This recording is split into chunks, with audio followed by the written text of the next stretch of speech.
CD6.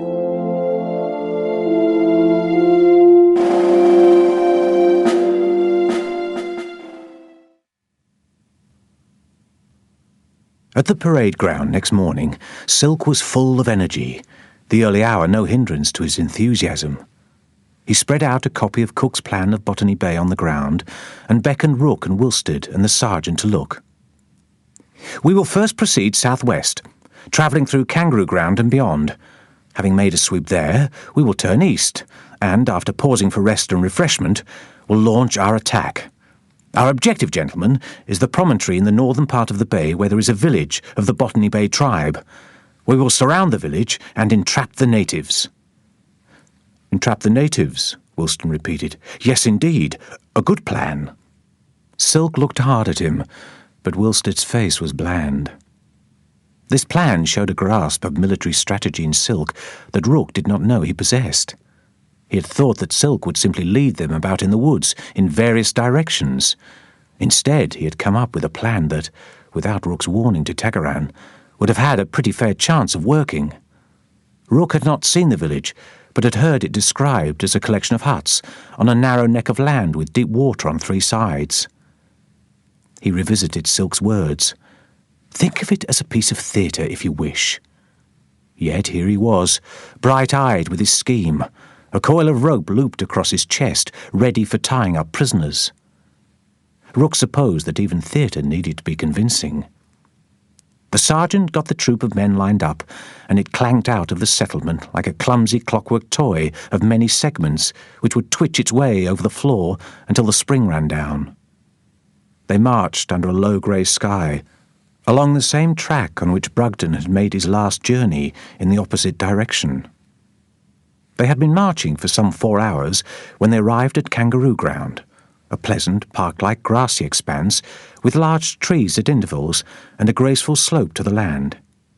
There, just beside the track, was the hut that Brugden and the others had put together for their expeditions, constructed on the native pattern of boughs and sheets of bark. Outside they had built a fireplace with stones and had drawn up logs to sit on. They had made themselves comfortable, Rook thought. The fireplace was full of old coals. How many nights had the prisoners and their sergeant sat here, telling each other the stories of their lives? They had carved a piece of the place out for themselves, where the governor and behind him the machinery of empire could be forgotten. As Lieutenant Rook was out on his point, at Kangaroo Ground they were free men. The track led up slopes and down valleys. Along low ground they skirted pools of fresh water, and a few minutes later a cry went up from the men at the front. "The sea! The sea!" And they emerged on the shore of Botany Bay. Beyond the arms of land that marked its entrance, there was the ocean, the simple geometry of the horizon. Silk called a halt and gathered the men around him. "The village is at the northern end of this beach, men. We will return to the pools just past and rest there for a short time before we mount our attack." By the side of one of the pools, the men scattered themselves, in what shade they could find, and opened their wallets of food. They stretched out, their heads pillowed on their packs, the sergeant snoring. The handkerchief he had laid over his face against the flies puffed up and subsided with each breath.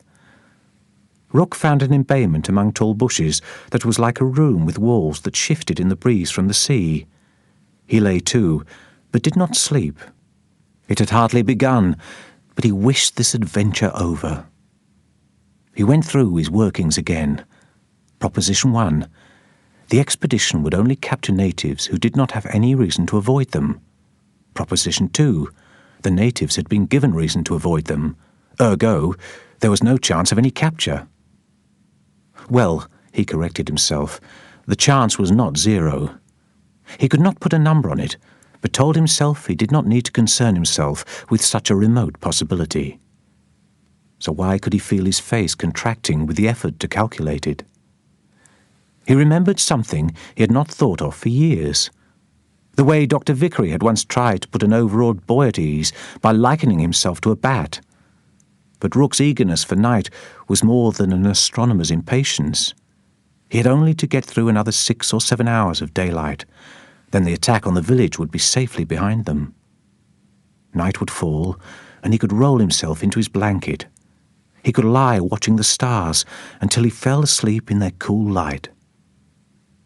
They rested for an hour, then set off again, back to the beach and north along the edge of the trees towards the village. At the neck of the promontory, Silk stopped and whispered his last orders. "We will fan out to block any escape. Lieutenant Rook, you will take your men as far as you can on the north side and spread out into a line. Lieutenant Wilstead, do the same to the south, and I will take my men up the middle. We will then advance together in a cordon, and the natives will be outflanked and trapped." He had his pocket watch out on his palm, opening and closing it in his excitement. "I will give you, shall we say, 10 minutes. Kindly look at your watches, and in 10 minutes' time precisely, having formed a human chain, you will commence your advance in order that all groups meet simultaneously at the village." Rook got out his own pocket watch and checked the time. The sun blazed white on its face. Time had no intention and no judgment. A watch had only to move tooth by tooth, jerking the wheels blindly forward. Only among humans was there always this doubt, this fear, this hope and dread and wondering all washing around together like a sea against rocks. Rook led his men across a tangled area of sand and rope-like strands of grass, heaped and valleyed in ways that could have been designed expressly to make progress difficult. As instructed, he arranged his men across the northern part of the neck of land in a line. 10 minutes after Silk had given the order, he waved them forward. It was hard going, floundering through sand and grass, up and down over rocks and in between clefts and sudden hollows. But then they surmounted a rise and found themselves beside the rest of the men in a ragged line at the edge of the village. The place was as it had been described. 9 huts, solid affairs nearly high enough to stand in, were grouped around a central space in which a fire burned cheerfully. Nearby some wooden dishes, a pile of mussels, a neat stack of firewood.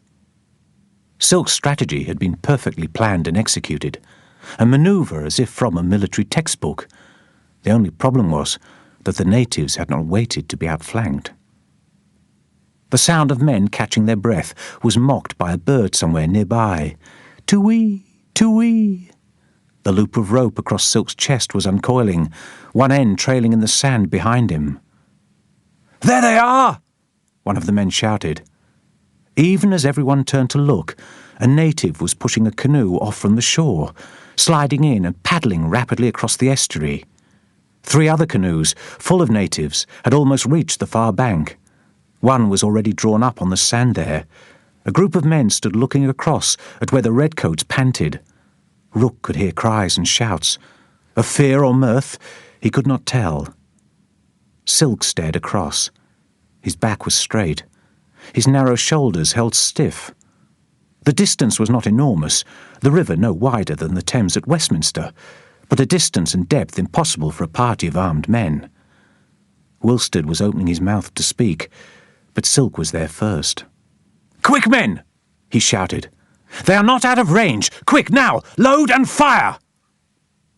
Rook went about it slowly, even dropped his bag of shot, but all around him he could see the eagerness of the men. Next to him, a heavy red-faced private was breathing noisily through his nose, the air whistling in and out as he loaded and rammed.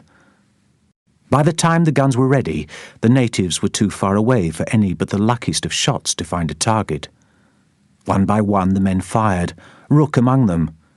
He fixed on a patch of glittering water far from the canoe, and hoped that for once his aim was good. The last canoe was pitching in the swell, coming from the bay. Rook watched it while around him men put away their powder horns and slung their guns back over their shoulders. In the stern of the canoe, someone turned and looked back. It was too far away to make out features, but the figure was a child's. Across the water, Rook and the child gazed at each other, the canoe bobbing up and down, the paddles glinting wet. He was piercingly reminded of Tagaran and the stricken look she had given him when he had mimed a musket to the shoulder. Silk turned to face the men, speaking calmly, as if everything had gone exactly to plan. "Well done, men! Well done!" Rook did not think anyone was fooled by this, but no one said so. "Now, form up. We will return to the place where we rested. We will make camp there, and tomorrow we will continue our search to the south." The party moved quickly on the way back down the beach. Rook came along behind at a leisurely pace. All at once the afternoon was benign, the breeze coming from the sea, soft against his cheek. "A native, sir! A native in the water!" one of the soldiers called. "Out in the water, sir!" Rook shaded his eyes against the glare of the water and made out a speck. "Do not look," Silk called. "Mr. Wilstead! Mr. Rook! We will continue up the shore. We will not stop here. Pass on, if you please, with your faces turned away." Wilstead still squinted out at the water. "Do not look, Wilstead," Silk said sharply. "You are still looking, man. March on!" But Wilstead unshouldered his musket and rested it butt down on the sand as if prepared for an argument. "Are we not to take him, then?"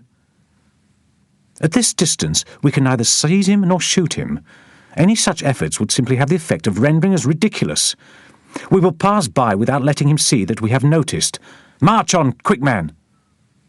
They turned away, but Wilstead must have been looking after all. "He is coming to us! He's coming to join us!" Sure enough, the man was wading through the water towards them. Rook could see his torso turning with each step, and his arms out to the sides to speed his progress. It was no longer possible to pretend. "Halt!" Silk called. "We will allow him to come to us." He was sweating, his face waxy, his faded red jacket dark under the arms. Rook had not thought that a piece of theatre would look quite like this.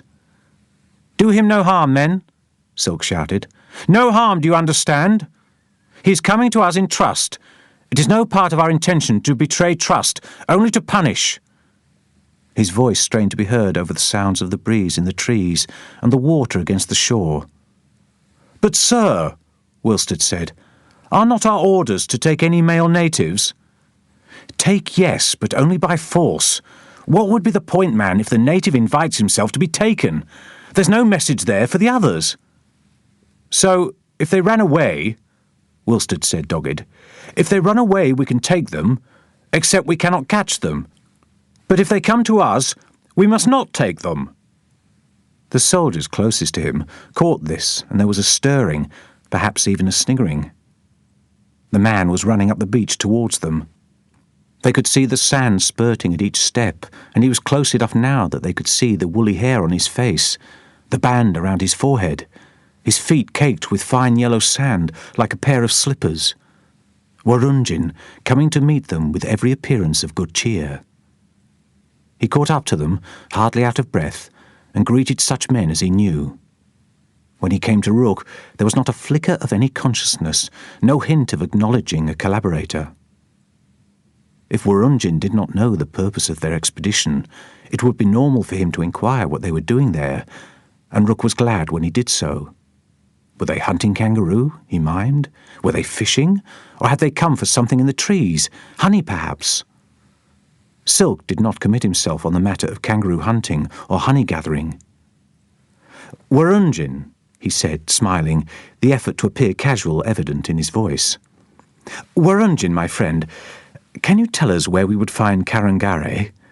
Where is Karangare?" Warunjin frowned at the name. He gave a short speech, in the course of which he mentioned the name Karangare frequently, each time flicking his hand in a broad gesture that started with it hanging from the wrist and finished with the palm up, facing south. "Mr. Rook, you are by way of being the linguist among us," Silk said. "What is he saying?" "He speaks too fast," Rook said. "I cannot follow." This was so irreproachably the truth that Silk did not insist. Silk now tried charades to convey his meaning, walked his fingers through the air, repeating Karangare. Warunjin watched stolidly, copied, the fingers walking in the air, but he improved on Silk's performance, pushing his arm out as he did so to demonstrate the idea of a long way. Then he did a palm under cheek motion and a sweeping gesture across the sky to indicate the passage of the sun. The message was unmistakable. Carangare was at such a distance that the sun would travel 2 or 3 times across the sky, and men would lay their palms under their cheeks to sleep 3 or 4 times to reach the place where he now was. Much too far, in other words, for 30 heavily armed but lightly provisioned soldiers to go in pursuit. They tramped back to the pool behind the beach. Warunjin made no signs of leaving them. Wilstead grumbled that he was hanging about in the hope of a meal at their expense, but Rook did not think that the delights of dry crumbled bread and a handful of shreds of salt beef would be much of a temptation. As the men cut ferns to sleep on and gathered wood to last their fires through the night, Warunjin did in fact disappear. Rook and Wilstead paused to watch the lightness of his step as he went off down the path with his fish gig swinging backwards and forwards. "They come and go like children," Wilstead said. "He's a good enough fellow, I suppose, but you could never rely on any of them. When the wind takes them, off they go." But by the time they had the fire going, Warunjin was back, 8 plump mullet hanging from his hand, strung together with a length of vine.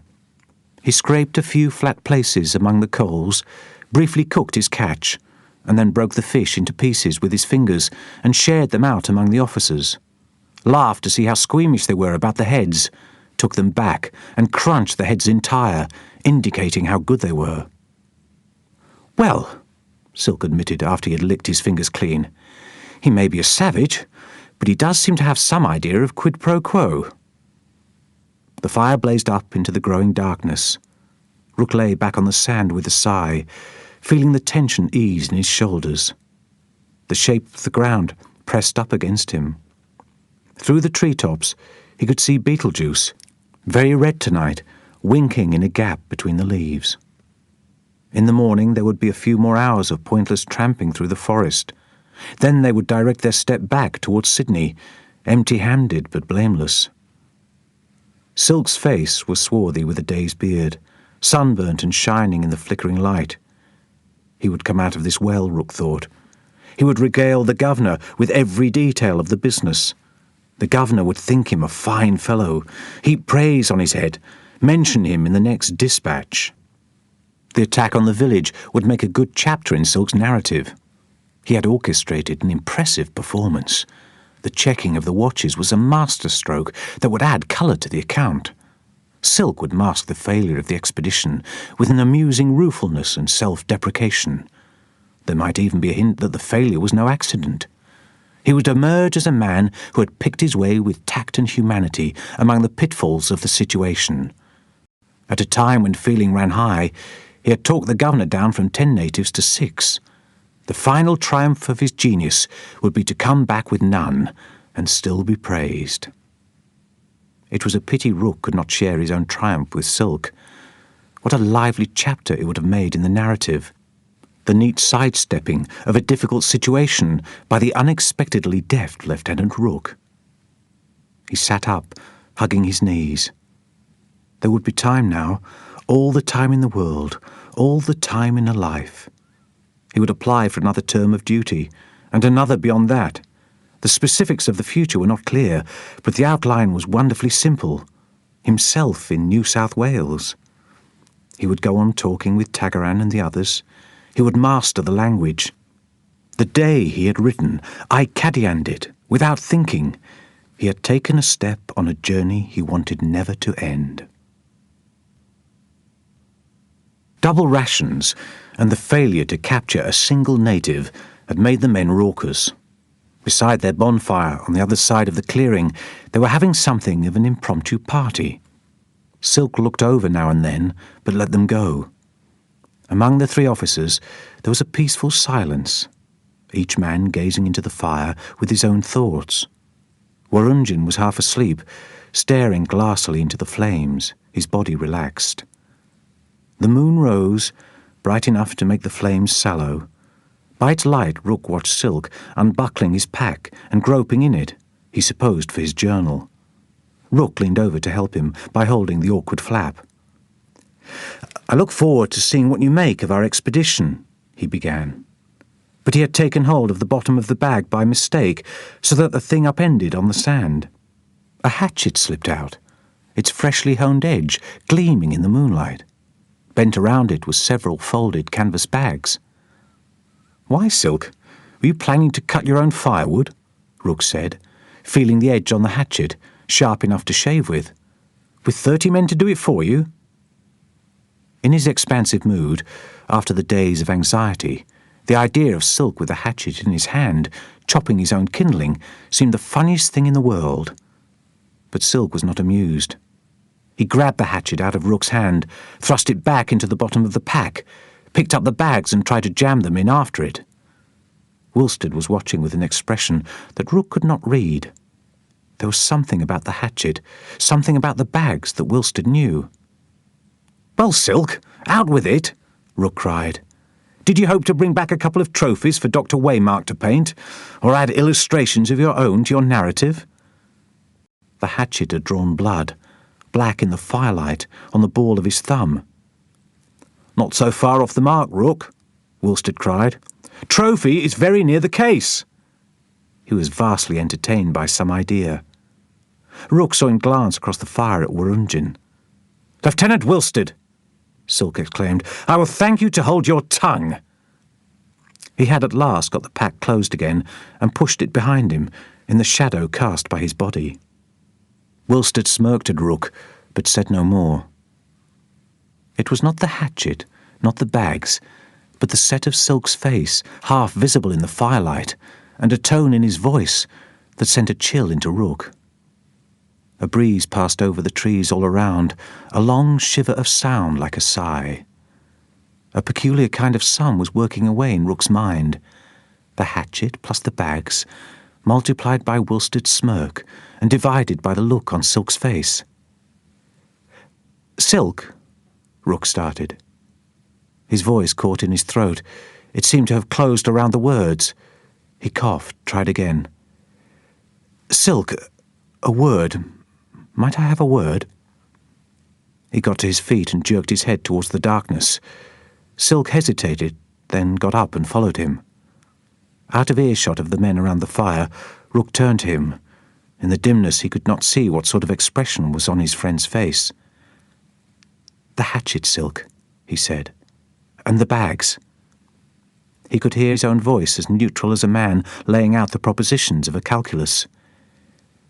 "May I ask for what purpose they were brought?" "Well, Rook, natives were by preference to be captured and brought in," Silk said. "But if that did not prove practicable, then my orders were that 6 be slain." "Practicable?" "Yes, practicable." "And the bags?" "The heads of the slain were to be brought back." "The heads of the slain," he repeated. It was just words, a phrase of poetry or items off a list. "The heads, Rook, were to be brought back in the bags provided, having been severed with the hatchet provided. The governor's argument was that it was necessary to act harshly once in order not to have to act harshly again. The punishment inflicted on a few would be an act of mercy to all the others." "You did not tell me." "Rook, my friend, the thing was never going to happen. I did not mention the hatchet because it was never going to be used. Old fellow, what is the difficulty here? No natives have been captured, no heads have been removed, nor will they be." Rook was looking back at the men around the fire. Wilstead was standing, speaking to Wurunjin, who was sitting on the ground beside him. The light picked out parts of Wurunjin's face as he moved. Now the cheekbone gleaming in the light, now the nose, wide and flattened, now the teeth as he laughed at whatever Wilstead was trying to explain with his hands. He was leaning back, his face turned up to Wilstead so the firelight shone on his throat. How could you cut off a man's head? You would have to make sure he was dead. That would be the first thing. Then you would need to turn him over on his front.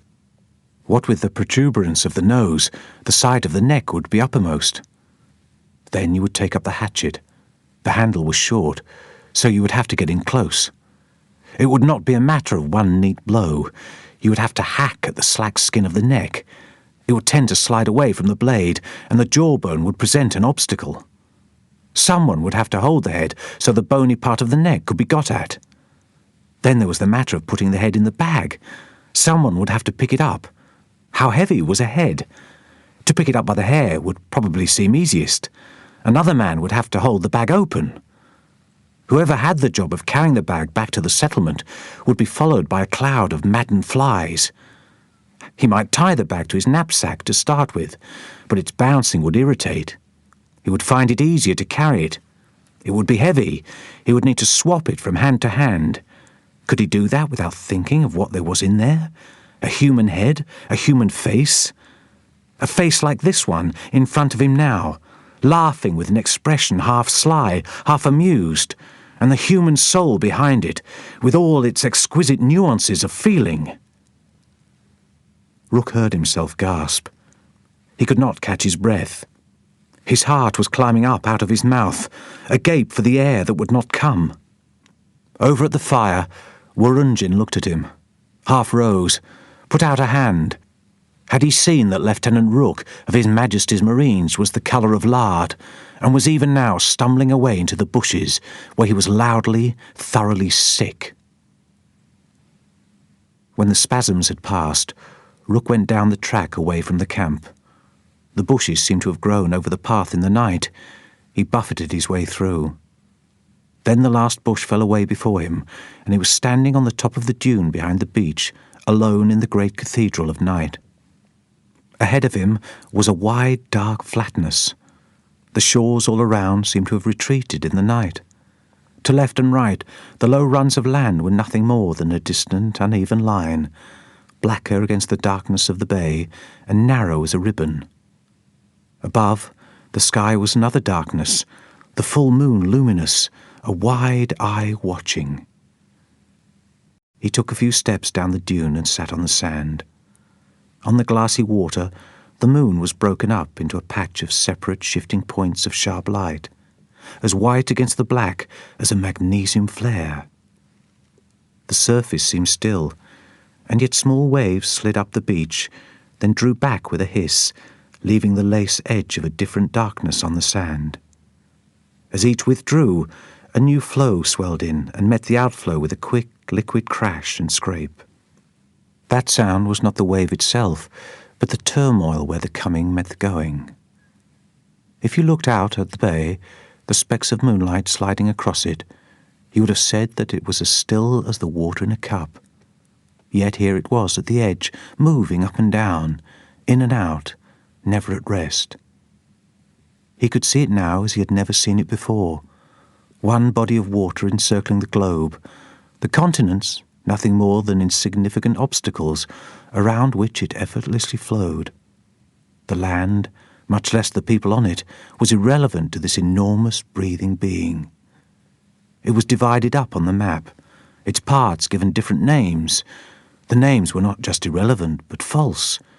It was all one, every drop acting separately, and yet together with all its fellows, swelling and sinking in accordance with that plate of yellow light in the sky. A soft shawl of cloud had come from nowhere, teased out along the leading edge like carded wool. It slipped over the moon that could be seen travelling through it like a bright eye. Of course, it was the cloud that was travelling. It was like trying to think in two languages, knowing with the evidence of your eyes that the moon was moving through the cloud, and knowing with the evidence of your education that it was the cloud moving. His body was pale in the moonlight when he had rid it of all its coverings. It seemed, in some way, another man's. Under his feet the sand was cool and satiny. He was surprised to see no blood on his hands, only, all around him, a dark halo, the smell of his own disgust. Breaking the skin of the water and sliding beneath it was like slipping into an extension of himself. It was warm, warmer than during the day, almost the temperature of his body. It buoyed him up, lapping itself around him, making him a floating nothing, not of land, not of sea, not of this world, not of another, not Daniel Rook, who occupied the rank of second lieutenant, but a mass without a name, displacing a certain amount of Botany Bay. When he stood up in the shallows, he heard the water sluice off his body.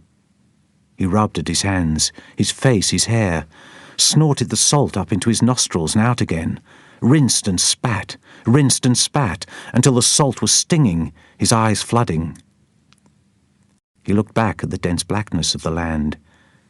He could not see the fires of the expedition from here, but could glimpse their glow, the light on the underside of the trees.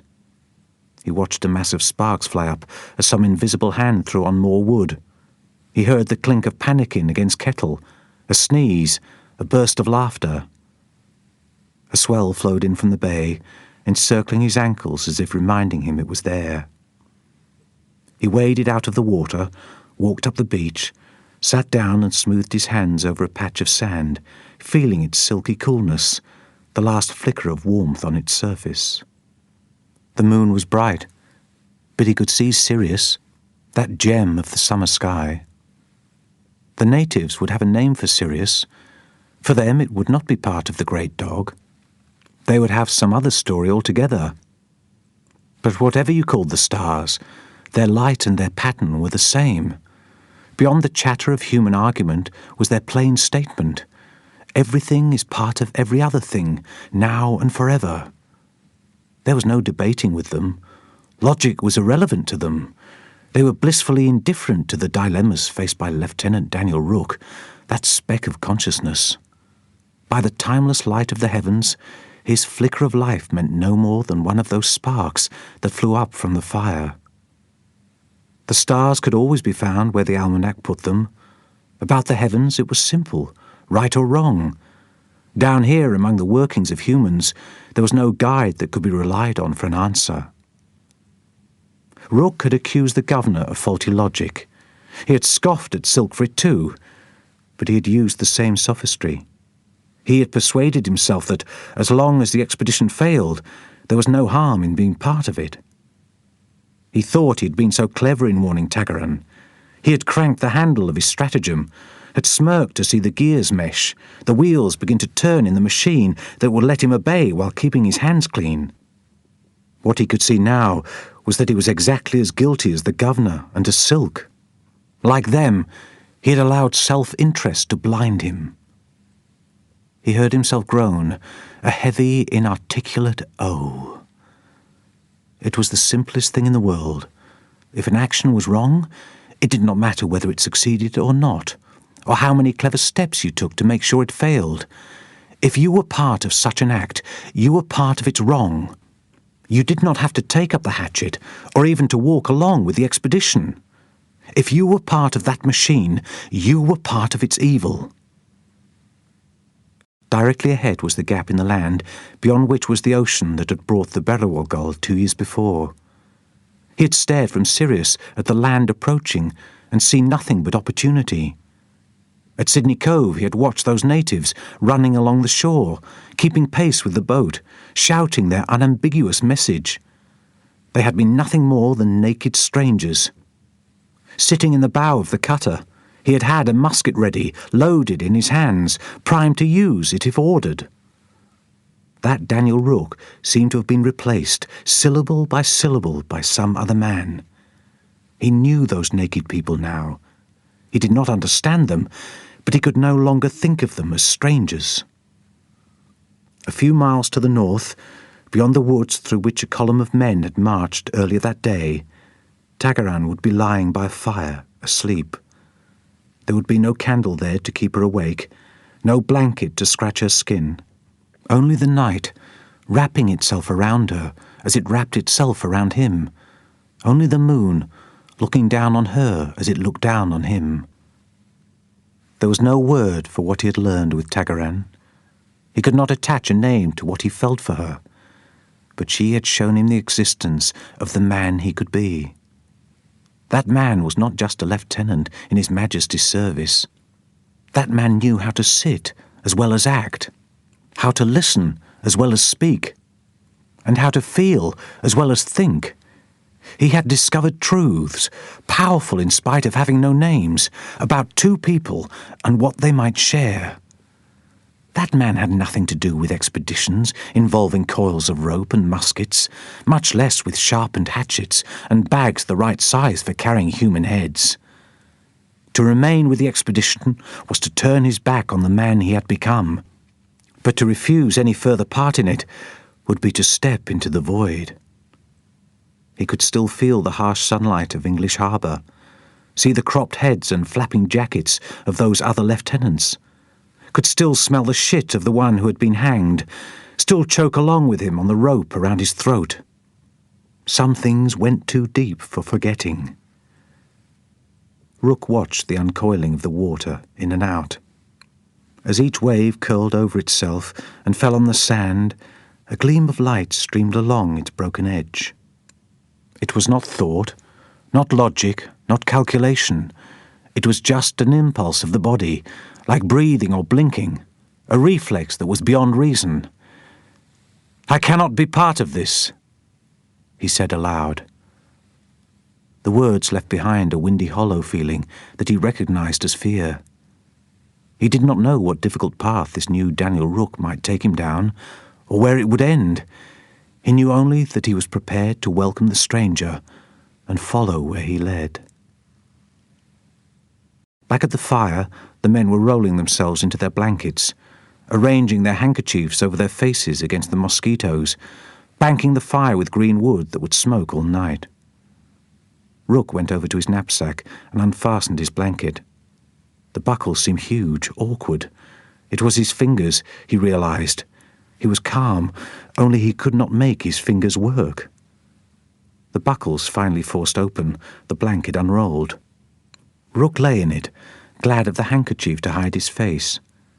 He was conscious of Silk on the other side of the fire, unrolling his blanket, flapping it out with a snap, tweaking its corners straight, then lying down, folding it around him and lying still. Rook could feel Silk listening for him to speak. "I do not know what came over me." That was what he was expecting. "Thank you for your sound advice." Rook waited until he heard steady breathing from Silk and an authoritative snoring from where Wilstead lay before he set off. The moon made the sandy track plain. He would reach the settlement before dawn. He stopped, looked back the way he had come. By moonlight both directions looked the same. Around him the bushes and trees gave off cool, moist smells. Crickets pulsed. A silent black shape swooped across the sky. Something hummed close to his foot. A nocturnal insect, silent during the day? Or just such a quiet sound that it was only audible when all the other noises fell away?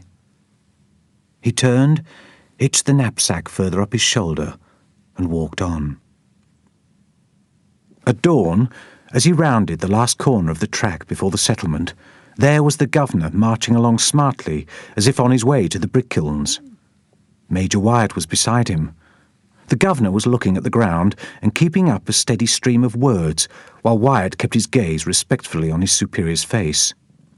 Then they both caught sight of Rook, and he saw on their faces the recollection, the computation. "Lieutenant Rook!" the governor exclaimed. "Were you not with Captain Silk's party?" The man was striding to meet him, almost running. "Why are you here? Where is the rest of the party?" "Sir," Rook said and stopped. At some point in the night he had rehearsed what he would say to the governor. Now he was not ready, like a man with a noose about his neck, being asked to say his last words and not able to think of what he had prepared. "Sir, I eat. You eat. We eat. We have eaten. We will eat." "The natives, man!" the governor was saying impatiently. "Did you get the natives? How many, living or destroyed?" "No natives have been got, sir," Rook said. "This part was easy. Not living, not destroyed." "Well, man," Wyatt was peering into Rook's face, as if to prise the words out of his mouth. "Well!"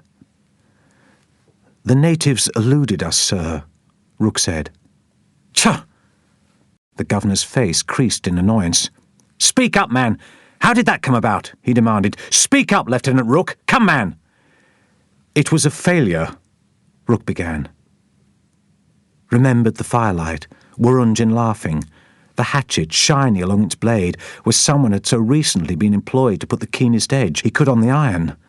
Silk smiling, his eyes sliding sideways. "Sir, it was badly done," he said. The words had come back to him. It was a relief, like a sneeze, to expel them at the governor. "It was a wicked plan, sir. I am sorry to have been persuaded to comply with the order. I would not for any reason ever again obey a similar order." The governor's face was slack with astonishment. Rook watched him, saw all his prospects wither like a leaf in the fire. It was a weightless sensation. He saw it on the governor's face, irreversible, and felt nothing but relief. Something was finished for him. "You are speaking out of turn, Lieutenant," Wyatt said. "Mind your words, sir." Wyatt was no friend of his, but Rook saw that he was straining, like a man holding a dam to prevent catastrophe. He was freshly shaved, as was the governor. Rook caught a whiff of the astringent that Barber used on them. They were 3 men on a sandy track, the coarse patter of gum leaves around them agitating in the breeze, a bird nearby making a noise like a creaking door. "Sir, your orders were a most gravely wrong thing. I regret beyond words my part in the business." "But was anyone killed, Lieutenant?" the governor insisted, as if he had not heard. "How many were got?" His prim-lipped manner set Rook alight. "I beg your pardon, sir, but that is beside the point. The intention of evil was there, which is all that God sees when he looks into our hearts." He saw the governor flinch at the word God, and was surprised at himself for using it. It sounded like a cheap trick to silence the governor, when what he truly felt was that God was just a way for a man to interrogate his own heart. "By Jove, sir," the governor said, "you are mighty sure of yourself for a junior officer, and mighty free with the Almighty's name." There was an awkwardness about this, mighty and almighty, that made all 3 men pause and listen to the words ringing together. "I will ask Lieutenant Rook that you attend me at midday at Government House." And then he was gone. Wyatt took long strides to catch him up, glancing back at where Rook was already turning towards his future. He would go to his hut on the point. He would light his fire, boil water, make tea, sit outside with his back against the wall where the morning sun warmed the planks.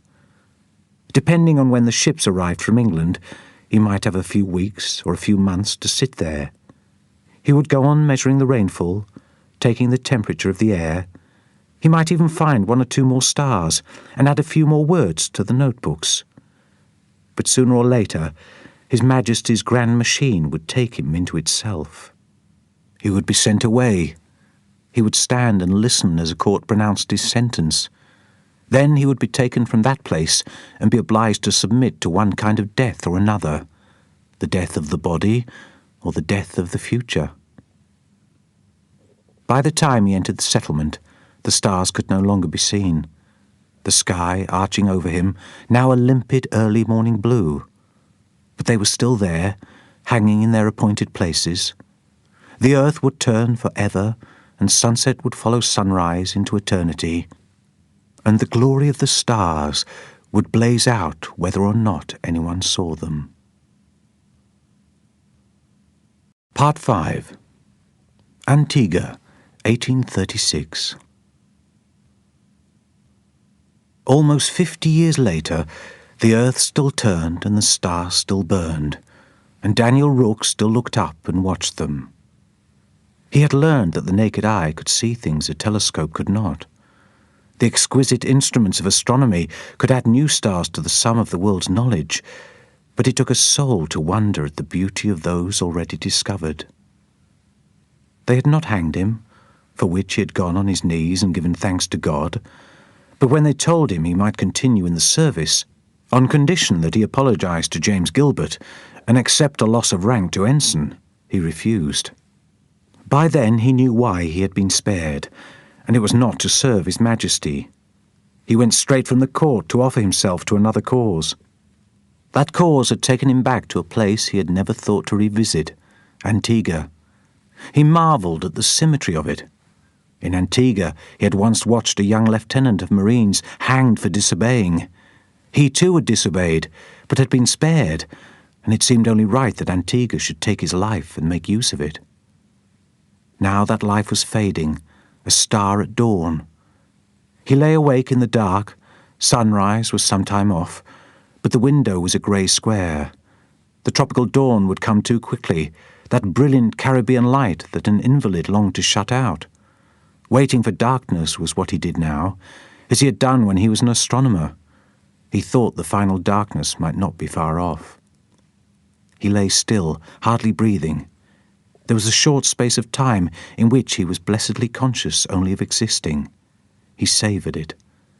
Then the pain returned, the pounding fullness in the head, the pangs behind the eyeballs, the aching in his shoulders, his back, his legs. It was a matter of willing time to pass, so that he might either die or recover. Beyond the window the parrots chattered in the guava tree. Another day had to be lived through in this hot and weary bed. The curtain, broken along its rings, still dangled lopsided, as it had for every day of his illness, a shred of lining hanging down. He knew the curtain, the broken rings, that tongue of fabric to the point of weariness. Day after day lying on the bed, he had stitched up the rib, reattached the rings, made it neat and orderly. But only in his mind's eye. It was weeks since he had had the strength to do anything more strenuous than sit up in bed, move to the commode, creep back again between the sheets.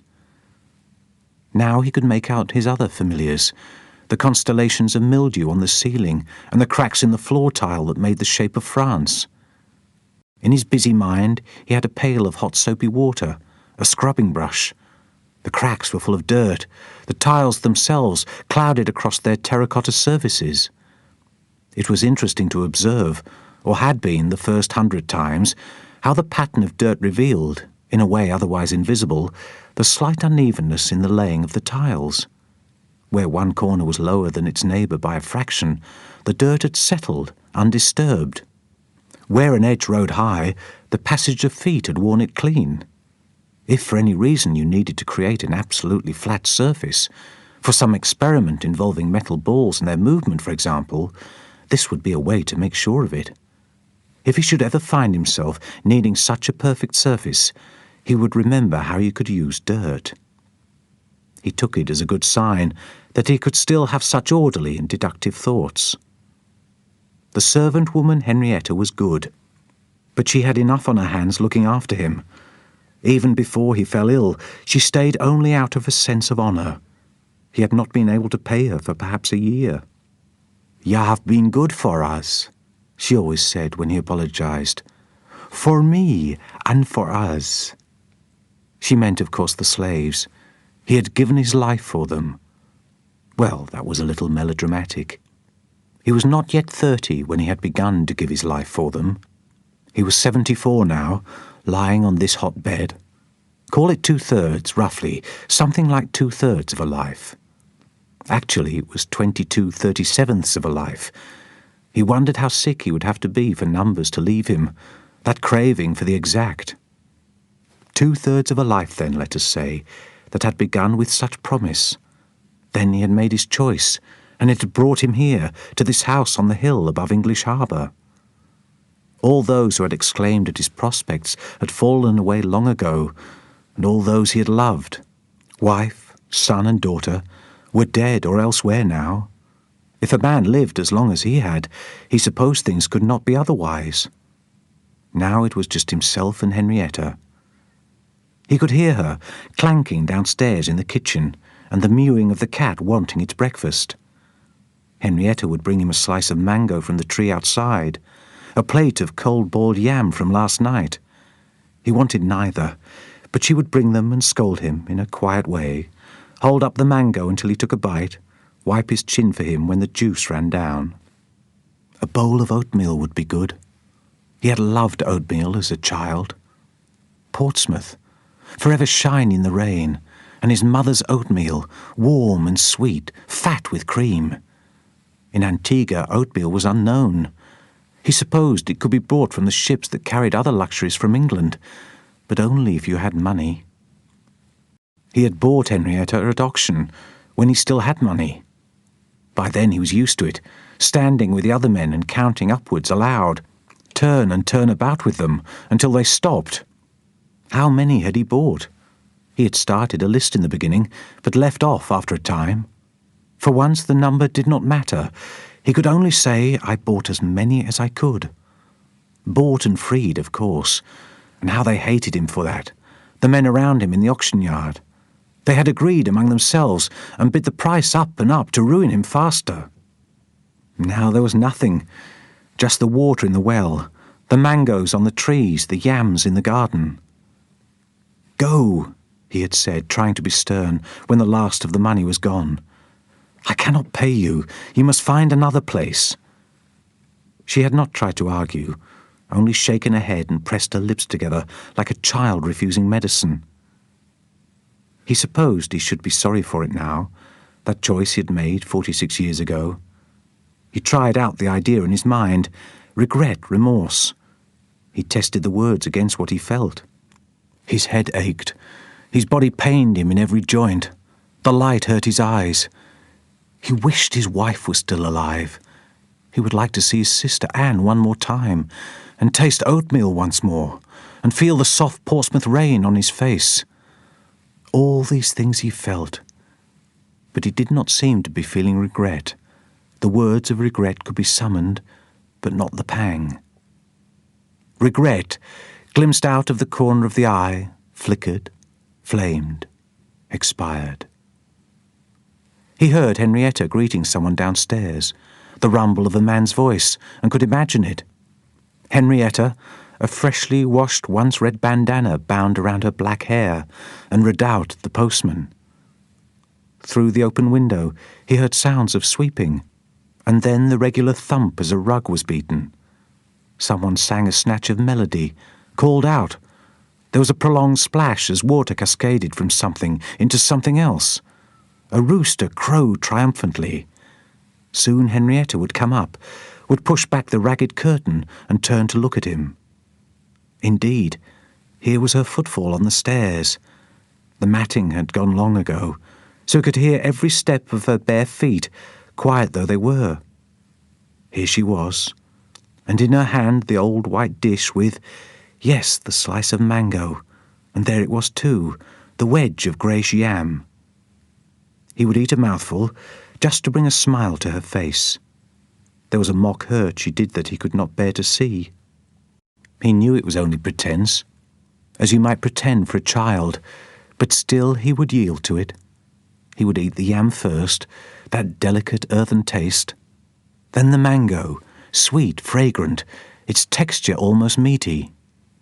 Slow, Mr. Rook, Henrietta whispered. Slow now, and easy. When he had eaten a mouthful of each, he lay back.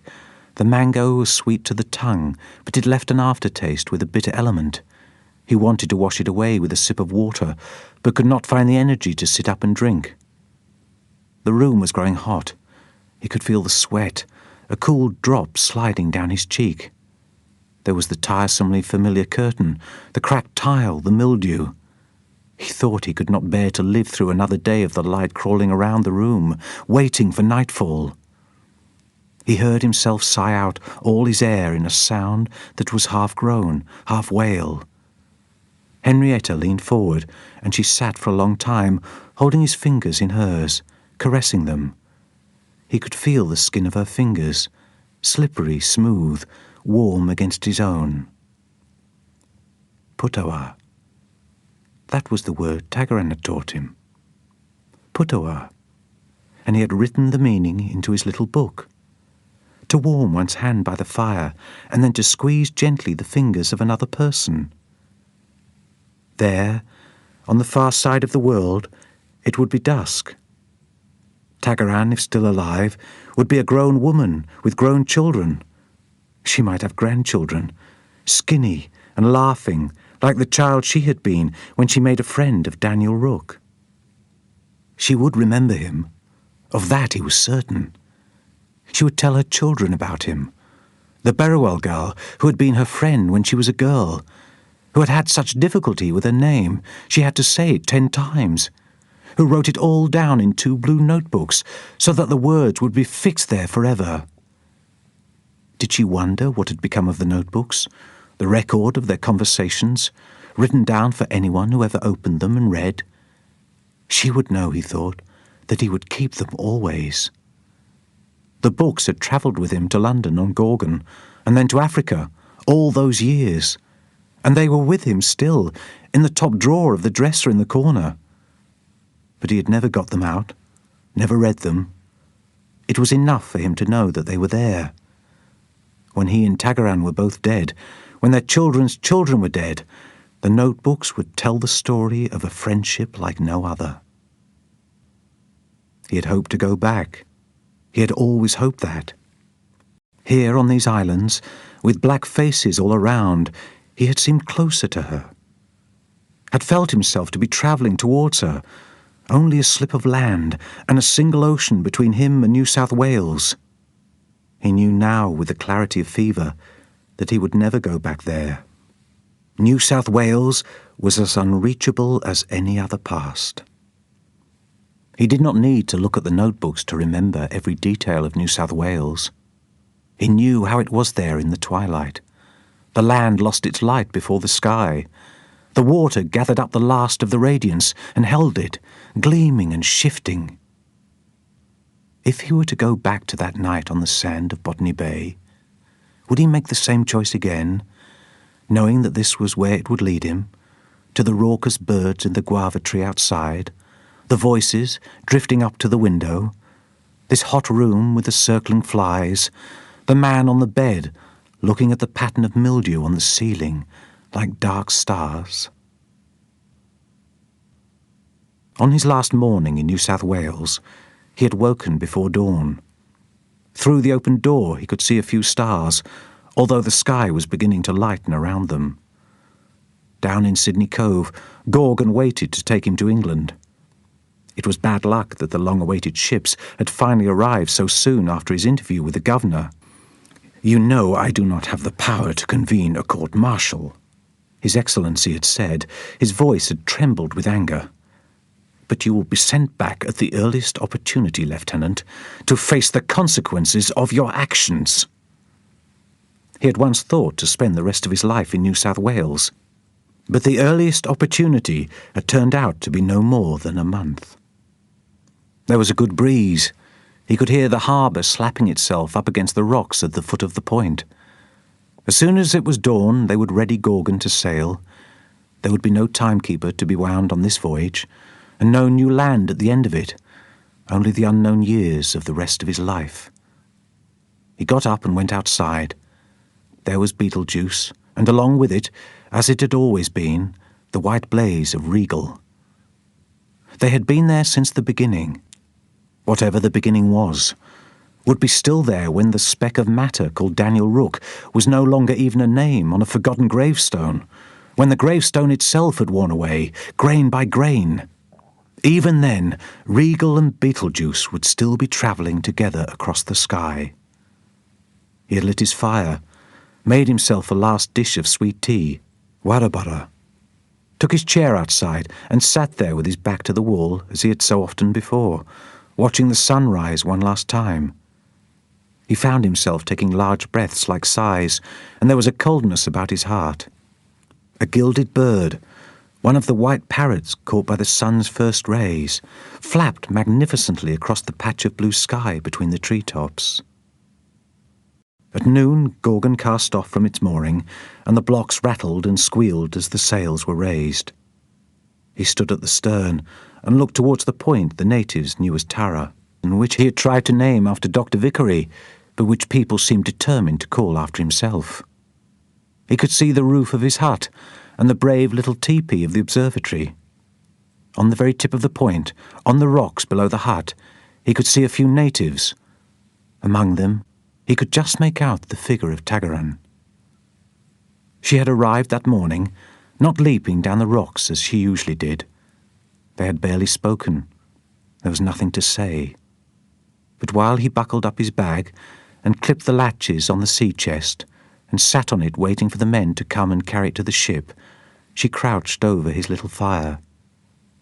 She held her hands out to it, so close he thought she must have burned her palms, and then came over and sat beside him on the chest. As she had done on another occasion, she took his hands between hers.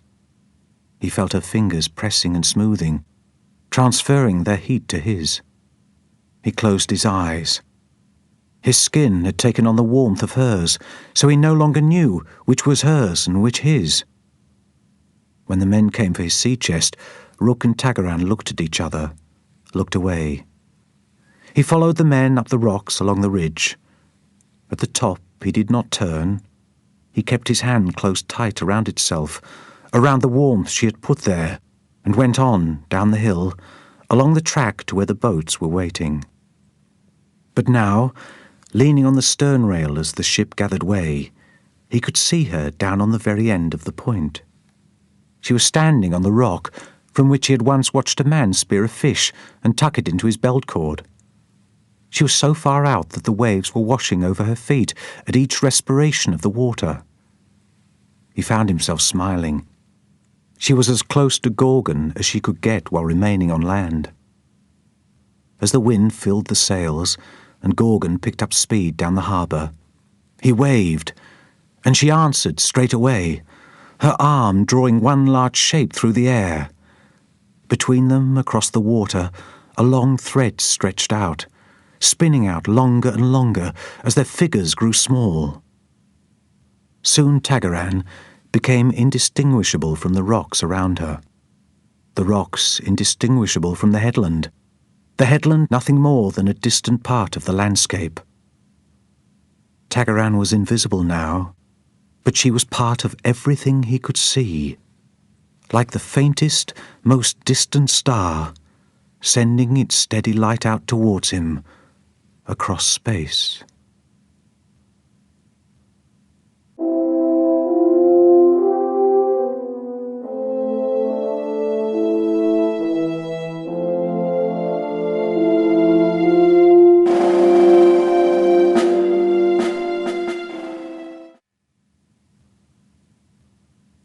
Author's note. This is a work of fiction, but was inspired by recorded events. Briefly, they are these. On board the first fleet that brought convicts to Australia in 1788 was a young lieutenant of Marines, William Dawes. Although nominally a soldier, he was a considerable scholar in astronomy, mathematics and languages. The record he left of the language of the indigenous people of the Sydney area is by far the most extensive we have. It contains not only word lists and speculations about the grammatical structure of the language, but conversations between him and the indigenous people, particularly a young girl, Patigarang. Between the lines of these exchanges is what seems to be a relationship of mutual respect and affection. In December 1790, one of the governor's gamekeepers was mortally wounded by a spear. Dawes was one of the party of soldiers sent out to punish the tribe from which the attacker was said to come. Their orders were to capture 6 indigenous men and bring them back to the settlement. But if that were not possible, they were to kill 6, cut off their heads, and bring them back in bags provided for the purpose. Dawes at first refused to take part, but was persuaded. On his return, he announced that he regretted his decision, and if ordered to do anything similar again, he would refuse. The governor would have court-martialed him for insubordination if the mechanism for court-martial had been available to him. Earlier, Dawes had expressed a desire to settle in New South Wales, but was sent back to Britain when his tour of duty ended. He never returned to Australia, but worked for the rest of his life in the movement for the abolition of slavery in London, Africa and the West Indies. He spent his last years in Antigua, where, after abolition, he established schools for former slaves. He died there in 1836. I made extensive use of historical sources in this novel, and in particular Dawes's language notebooks. All the Cadigal words and conversations in this book are quoted verbatim from those notebooks, with the kind permission of the School of Oriental and African Studies, London, reference manuscript 41645, and after consultation with a representative of the Cadigal people. I've also made use of direct quotations from A Narrative of the Expedition to Botany Bay and a complete account of the settlement at Port Jackson by Watkin Tench. I acknowledge these and many other sources with gratitude. Although I made use of historical sources, I departed from them in various ways. This is a novel. It should not be mistaken for history.